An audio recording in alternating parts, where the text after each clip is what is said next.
Hey everyone, it's Alicia Malone. Welcome to another episode of Fandango Indie Movie Guide. This week I'm coming to you from Cannes in France for the Cannes Film Festival.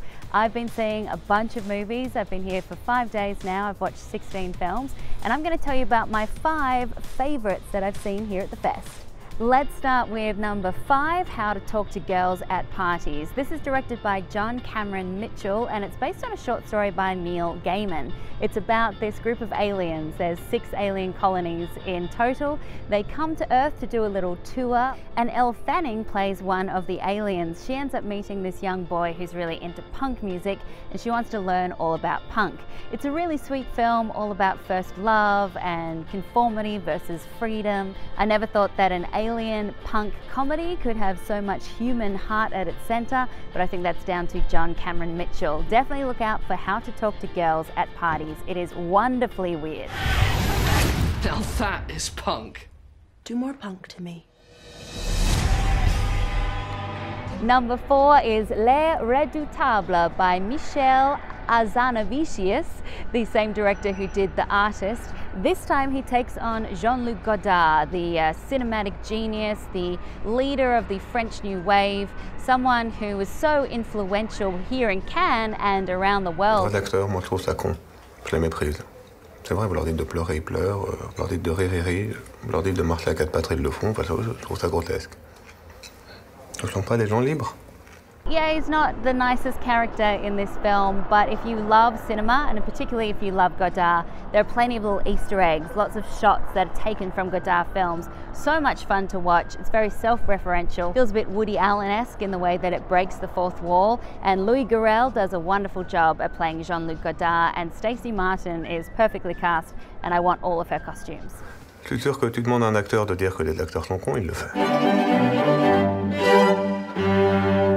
Number 3 is another movie which mentions Jean-Luc Godard. It's called Village, or Faces, Places. It's a documentary starring Agnes Varda, who was female director during the French New Wave, and the photographer J.R. These two have teamed up, the old and the new, and they traveled around to different villages in France. They met people, they heard their story, took photos of them, and then pasted giant pictures of those photos on all the buildings. It's really sweet when you see people's reactions to seeing their photo on such a large scale, and it's also really nice to look back at Agnes's career and forward at JR's career.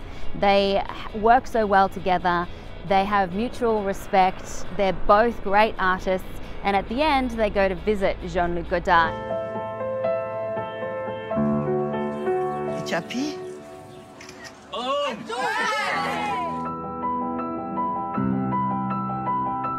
Number 2 is a Swedish movie called The Square, directed by Ruben Östlund, who did Force Majeure a couple of years ago. This has some of the same sense of humor, very dark comedy. That one was about what happens when you are in an emergency. Do you try to save your family or do you try to save yourself?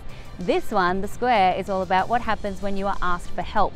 Do you give that help freely? Do you question what it's about? And then what happens when you have to ask for help? It has so many layers in there, so many things to delve into, so many conversations to be had after the movie. Wickedly funny, also very disturbing. I think it takes a deft hand to make you laugh one second and then be shocked the next. Ruben Östlund does that brilliantly. Great cast too, including Elizabeth Moss and Dominic West. How often would you say that you take women that you don't know very well and have sex with them? I'm not sure, maybe. Do you not remember them? Yeah, sure, I do, yeah. You know their names? Yeah? Yeah? Sure, yeah. Always? Always, yeah. Yeah. So what's my name?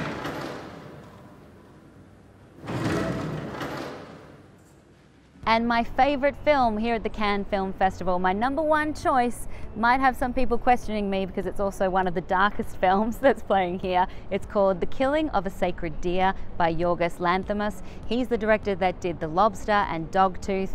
This is probably even the darkest of all of his movies, and it's the one that's set in the most realistic world. It's about a doctor played by Colin Farrell who gets terrorized by this young boy, and he ends up having to make this horrible Sophie's Choice. This is like watching a slow motion car accident where you can't look away, but it's so traumatic to stay with it, satisfying as well. And for me, I just love a movie that makes you challenged, makes you feel something, even if it's uncomfortable.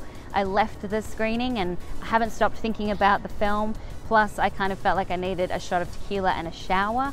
It's very, very disturbing, but great cast. Nicole Kidman plays the wife. She does a brilliant job.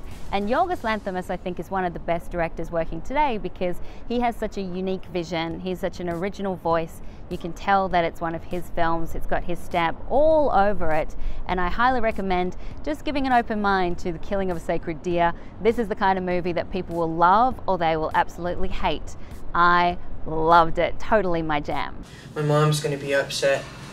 Can I tell you a secret? Don't tell her I told you. I think she likes you. I mean, she's attracted to you. But she says that's not true, but it is, I'm sure. And to be honest, I think you're perfect for each other. You'd make a great couple.